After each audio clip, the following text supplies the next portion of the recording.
Well, thank you everyone for being here.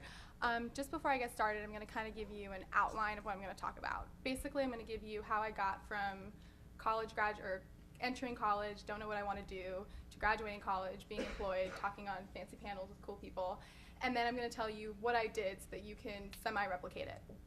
So I'm a Southern California native, and I wanted to be close to the big city in New York, so I moved to Seton Hall in New Jersey to go to college.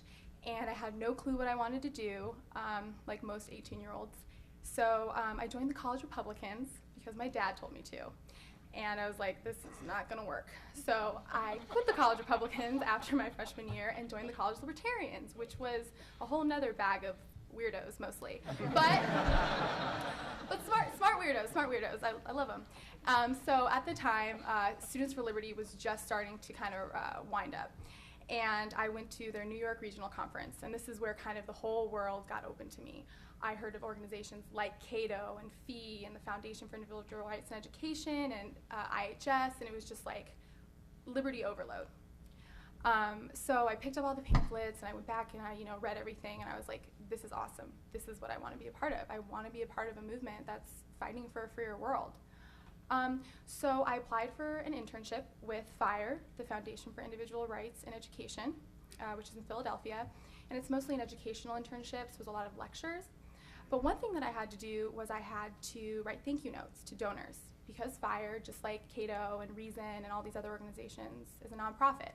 I didn't really get what a nonprofit was, but it all started connecting. There are people out there that are really passionate about these ideas too, but instead of fighting for them, they donate money to the cause. And someone has to be out there telling about the cause. And that's when I realized, I was like, I would want to be that person. I want to be the person selling the ideas of freedom and liberty. So FIRE kind of cemented that for me. Went back to school, and then I was really lucky to become a Koch Summer Fellow, as Heather mentioned. And I think there are a few KSF peers in the audience. Best summer of your life, soak it up. And I really loved it, and I was lucky enough to be placed at Reason. And at Reason, I was split between a policy analyst and the development team. So I was an intern for both, which was kind of lucky because I got to dabble at the same time. And at that point, I realized I was not a policy wonk. I'm not a wonky person. It's just not for me. But I did realize that I like chatting to people and going to events and stuff like that. And the more the development path, the fundraising path started really kind of becoming true to me. And because the Koch Summer Fellow program is so awesome, they offer a lot of mentoring and career advice. And so people were encouraging me to pursue that path. So after that summer, I stayed on interning at Reason remotely. And then I graduated college, and I was really lucky. I worked at CEI briefly, and then I came back at Reason for full time. So, I mean, that was 4 years in like 2 minutes. But basically, it was internship, job, which is awesome, right? I mean, there are not that many jobs, and there are a lot of interns, so like, how can you stand out? And that's where the kind of the networking comes in. And this is what I did, and I think if you follow something similar, I think you'll be really successful. So the first thing is to be genuine. Like, especially in Washington, D.C., I think so many people are like, what do you do for a living? Oh, you can't help me. Like, that's awkward, and that doesn't work, and it's not going to ever get you anywhere.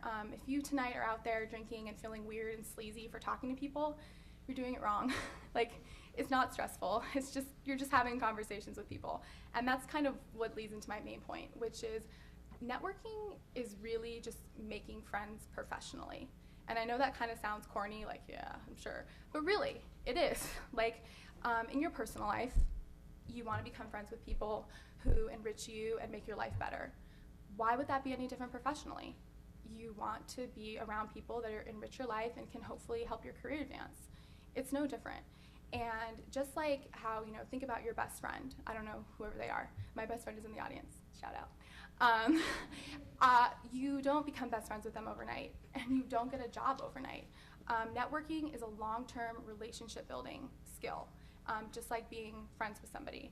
And when you first become friends with someone, you don't talk about yourself nonstop because they're not going to be friends with you. And it's the same thing with networking. You need to learn how to help them, and then build a relationship. As you can tell, I mean, I went through 4 years of school and 2 internships and a lot of volunteering and programs before I got a job. So obviously, I didn't, meet somebody and give them my business card and make it. So I think that's the first thing. And I think if you can really look at it like that, it's a lot less stressful and it's a lot more useful. So how do you make friends professionally? Well, you want to demonstrate value, right? You only want to be friends with people who, add to your life. So besides going to school and interning and stuff like that, really educate yourself in whatever industry you're interested in. For example, if you want to be a journalist, I hope you're writing every day. I hope you're following the journalists that you like on Twitter, promoting your content, trying to guest blog places. If you want to be a fundraiser and you have a club on campus, fundraise for that. Or plan events to practice. I'm doing a lot of event planning, and if you can walk in the door and say, hey, I planned a 200-person event before, no big deal, that is really going to help. As you can see, if you look around, it's not enough to just say, I love liberty anymore. This movement has gotten really big, which is really awesome, but means it's more competitive. So make sure that you are demonstrating value by helping out, putting skin in the game, and really learning, trying to show that you're learning all the time. So finally, now that you've made friends, demonstrated value, the time is going to come to call in for that favor, right? So that cute girl that you sat next to last summer, well, now she works at Cato full time, and there's a research assistant position open at Cato, and you know her, and you've been friends with her, and she knows that you work hard, and you've talked to her. So now you want to call in that favor and ask for help. That's the next thing you need to do. So send her an email and say, hey, I'm looking to apply to this position. Do you have any advice, or could you put in a good word? Whatever, you know how to write emails. I'm not going to tell you to do that. And, oh, what? Oh, 2 minutes? Okay, sorry, I'm done. Okay, almost done. So anyway, so after, they help you, the final piece of the puzzle is thanking people. And I think that this is really also underdone. I'm huge on handwritten thank you notes, but sometimes email is appropriate too, but I've probably written a handwritten thank you note to every single person who has helped me. And I think it's really worked well. So I think if you are genuine, you look at networking as more of just making friends professionally. It's a long-term thing. It's not going to happen overnight. You demonstrate value by volunteering and educating yourself outside of school, and you thank people once they help you out. I think you'll be really successful.